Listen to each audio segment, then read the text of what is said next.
Intermediate सामान्य हिंदी पवन दूती का 22वां पद।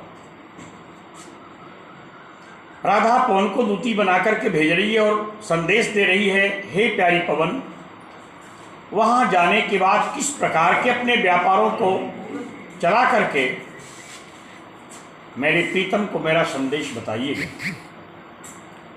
बैठे नीचे जिस बिटप के श्याम हो मैं उसी का,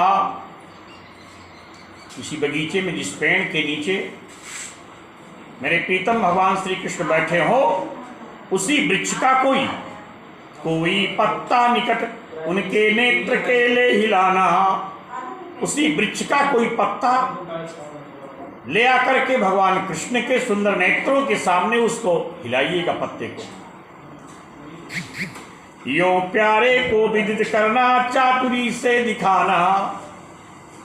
हमारे जो प्रीतम हैं उनको बताइएगा और होशियारी पूर्वक चतुरता से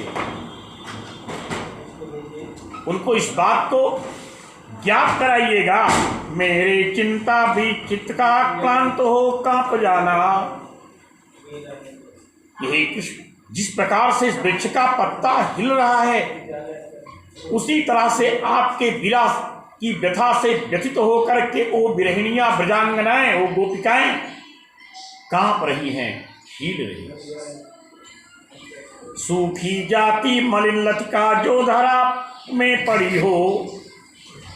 कोई लता यदि अपने पेड़ से टूट गई हो, धरती पर पड़कर सूख रही हो, मलिन हो गई हो, तो पांवों के निकट उसको श्याम केला गिराना।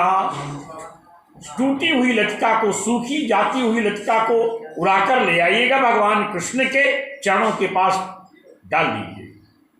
यों सीधे से प्रकट करना, प्रीति से वंचिता हो। और बताइएगा कि जिस प्रकार से आपके प्रेम से वंचित होकर के वे गोपिकाएं उसी प्रकार से सूख रही हैं, जैसे अपने वृक्ष से, पेड़ से वंचित होकर के, टूट करके यह लतिका सूखी जा रही है। मेरा होना अतमलिनियो सूखते नित्य जाना। भगवान कृष्ण को ये भान कराइएगा, जैसे अपने पेड़ से टूटी हुई लतिका सूख रही है, उसी प्रकार से आपसे विलग होकर, अलग होकर वो गोपिकाएं विरह की व्यथा से व्यथित होकर के सूखी जा रही हैं, मलिन होती जा रही हैं। कोई पत्ता नवल तरिका पीत हो जो रहा हो। किसी वृक्ष, नवल तरु, सुंदर, बढ़िया, अच्छे नए वृक्ष का पत्ता जो पीला पड़ रहा हो, उस पत्ते को हिलाकर तोड़कर ले आकर गिराइएगा। तो प्यारे के त्रियुगल के सामने ला उसे ही, उसको तोड़ करके ले आइएगा और प्रीतम के नेत्रों के सामने उसको रखिएगा। धीरे धीरे संभल रखना और उन्हें यूं बताना। धीरे धीरे संभाल कर उसको रखिएगा और उनको इस चीज को जताइएगा, भान कराइएगा। पीला होना प्रबल दुख से प्रोषिता सा हमारा। जिस प्रकार से प्रोषित पति का नायिका, विरहिणी नायिका, प्रोषित पति का नायिका कौन है? जिसका पति उससे अलग है। जिस प्रकार से पीली हो जाती हैं, कृशिकाएं हो जाती हैं, दुर्बल हो जाती हैं, हे कृष्ण आपके आने के बाद जैसे पत्ता जो है पीला पड़ जा रहा है वृक्ष से टूटने के बाद, वैसे वो गोपिकाएं भी आपसे जुदा होने के बाद, अलग होने के बाद कृशिकाएं हो रही हैं, पीतकाएं हो रही हैं, पीली पड़ जा रही हैं।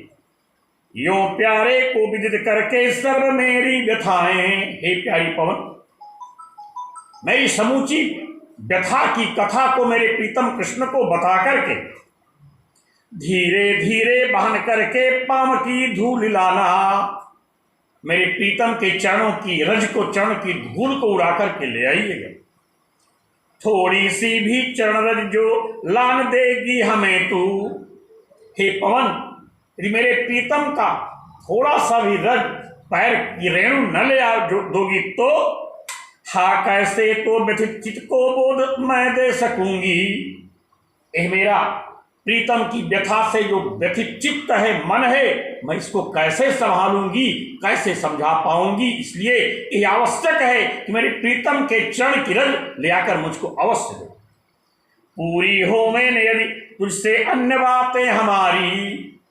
हे पवन, इतनी बात मैंने आपको जितना संदेश दिया, अगर सब आप पूरा नहीं कर सकते हो तो तू मेरी विनय इतनी मान ले और चली जा।